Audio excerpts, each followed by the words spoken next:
गांव में राकेश नाम का एक किसान रहता था। राकेश मक्का की खेती करता था। अरे जल्दी से नाश्ता तैयार कर दो, मैं आज फसल के बीज बोने जा रहा हूँ। नाश्ता तैयार है, बस अंडे उबल रहे हैं। राकेश का एक छोटा भाई था, विपिन। विपिन चालाक, लालची और आलसी इंसान था। कुछ साल पहले विपिन ने ही जिद करके जमीन और मकान का बंटवारा कराया था। पिताजी, मुझे जमीन और मकान का बंटवारा चाहिए। बेटा, अभी तो मैं जिंदा हूँ, तुम अभी से लड़ाई झगड़ा कर रहे हो, आगे कैसे चलेगा? क्या तुम दोनों भाई मिलजुल कर खेती नहीं कर सकते? मैं विपिन के साथ खेती करने के लिए तैयार हूँ पिताजी। अरे लेकिन मैं तैयार नहीं हूँ पिताजी, मुझे बस बंटवारा चाहिए। आज जब राकेश नाश्ता करने बैठा तो विपिन उसके घर आया। राकेश भैया, क्या आज आप बीज बोने जा रहे हैं? हाँ, जा तो रहा हूँ, बताओ। वो थोड़े बीज मुझे भी चाहिए, अगर हो तो दे दीजिए। अभी देता हूँ, तब तक तुम नाश्ता कर लो छोटे भाई। रेखा, जरा विपिन के लिए भी चाय और ब्रेड ले आओ। राकेश बहुत मेहनत से अपनी फसल उगाता था, वहीं विपिन दूसरे मजदूरों से अपनी फसल को उगवाता और बाद में मजदूरी देने में आनाकानी करता। हाँ विपिन भैया, पैसे दे दीजिए, मैंने बड़ी मेहनत से आपके खेत में मजदूरी की है। अभी जाओ यहाँ से, मेरे पास पैसे नहीं है, एक सप्ताह बाद आना। जब मजदूरों को समय पर अपनी मजदूरी नहीं मिलती तो वे फसल को ठीक से नहीं बोते, सिर्फ फसल बोने का नाम कर देते। हर बार की तरह इस बार भी राकेश की फसल खूब घनी और बढ़िया हुई, वहीं विपिन की फसल कुछ खास नहीं हुई। राकेश ने सारी फसल ट्रॉली पर लाद दी और उसे बाजार में बेचकर 2 लाख रुपए कमाए। उधर आलसी और लापरवाह विपिन ने भी अपनी फसल बेची, कीड़ा ले आया।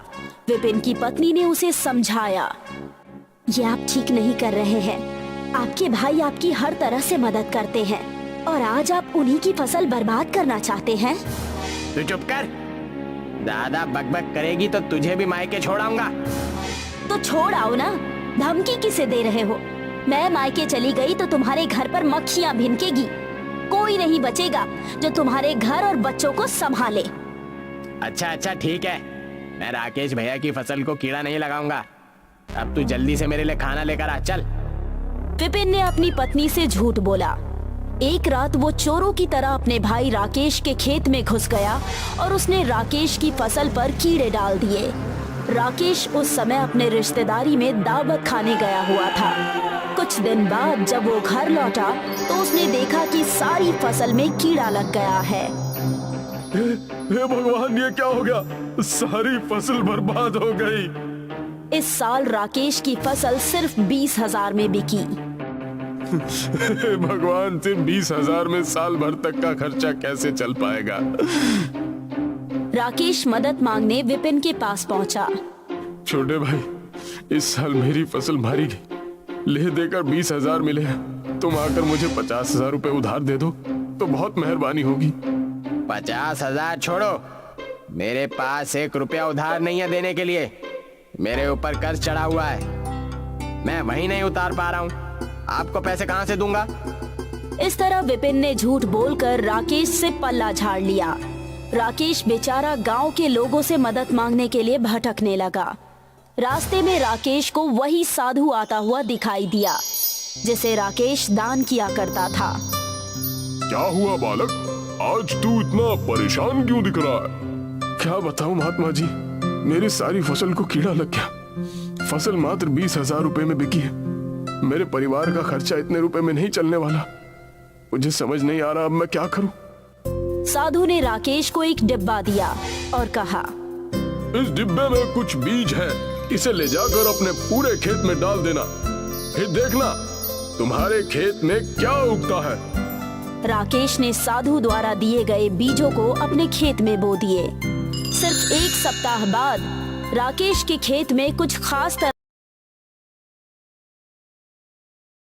के पौधे उगाए जिन पर विशेष प्रकार के फल लगे हुए थे। इन फलों का उपयोग कैंसर की दवा बनाने में होता। राकेश के खेत में जितने भी फल आते रोजाना हजारों रुपए में बिक जाते। राकेश एक दिन फल तोड़ता तो अगले दिन फल फिर से आ जाते। वो पौधे राकेश के लिए हर तरह से नोटों की खेती हो गए। गांव वाले कैंसर में प्रयुक्त होने वाली फलों की खेती देखकर आश्चर्यचकित थे। उधर जलन के मारे विपिन की आंखें फटी जा रही थी। एक दिन विपिन राकेश के घर में पहुंचा और राकेश के पैरों पर गिरकर रोने लगा। भैया, मेरा कर्ज नहीं उतर पा रहा है। आपके फलों की खेती वाले कुछ बीज मुझे दे दो, मैं आपका एहसान कभी नहीं भूलूंगा। तुम्हें रोने की आवश्यकता नहीं है विपिन, मैं तुम्हें अपने बीज दे देता हूँ। राकेश ने डिब्बे में से आधे बीज निकालकर विपिन को दे दिए। विपिन बहुत खुश होकर अपने घर पहुंचा। राकेश भी कितना मूर्ख है। मैंने जरा से रोने की एक्टिंग क्या कि उसने आधे बीज ही मुझे दे दिए। अब मैं इन बीजों से राकेश से भी ज्यादा नोट उगाऊंगा। विपिन ने अपने खेत में बीज बोए, लेकिन एक सप्ताह बाद उसके खेत में फल नहीं निकले। उसके खेत में जो पौधे निकले उन पर कांटे लगे हुए थे। विपिन दौड़ा दौड़ा अपने भाई के पास पहुंचा। भैया, आपने मुझे धोखा दिया। ये तुम क्या कह रहे हो? आपने जो बीज मुझे दिए वो मैंने अपने खेत में लगाया, लेकिन उनसे जो पौधे निकले उनमें फलों की जगह कांटे आ रहे हैं। अरे लेकिन विपिन, मैंने तुम्हें वही बीज दिए थे जो मैंने अपने खेत में बोए थे। मैं नहीं जानता कि तुम्हारे साथ ऐसा क्यों हुआ। तभी वो साधु आया जिसने राकेश को बीज दिए थे। साधु महाराज, आप बिल्कुल सही समय पर आए हैं। मैंने अपने भाई को वही बीज दिए जो आपने मुझे दिए थे, लेकिन इसके खेत में फलों के पौधे नहीं आ रहे हैं, बल्कि कांटों के पौधे आ रहे हैं। हमें समझ नहीं आ रहा है ऐसा क्यों हुआ। राकेश, तुम्हारा मन पवित्र है, तुम्हारे मन में किसी के प्रति कपट नहीं है, लेकिन विपिन, तुम्हारे अंदर लालच और कपट है, इसलिए तुम्हारे हाथ में जो पौधे उगे उनमें से कांटे आए। तुम्हें अपना लालच और कपट त्याग देना चाहिए विपिन। मुझे माफ कर दीजिए भैया, आपकी फसल में कीड़ा मैंने ही लगाया था। पुरानी बातें भूल जाओ विपिन, लेकिन आगे से कभी ऐसा मत करना। हम दोनों भाई हैं, हमें मिलजुल कर काम करना चाहिए। ठीक कहा भैया, आज के बाद मैं कभी मन में किसी के प्रति जलन लेकर नहीं आऊंगा। इस तरह उस दिन के बाद से दोनों भाई आपस में प्रेम से रहने लगे और मिलजुल कर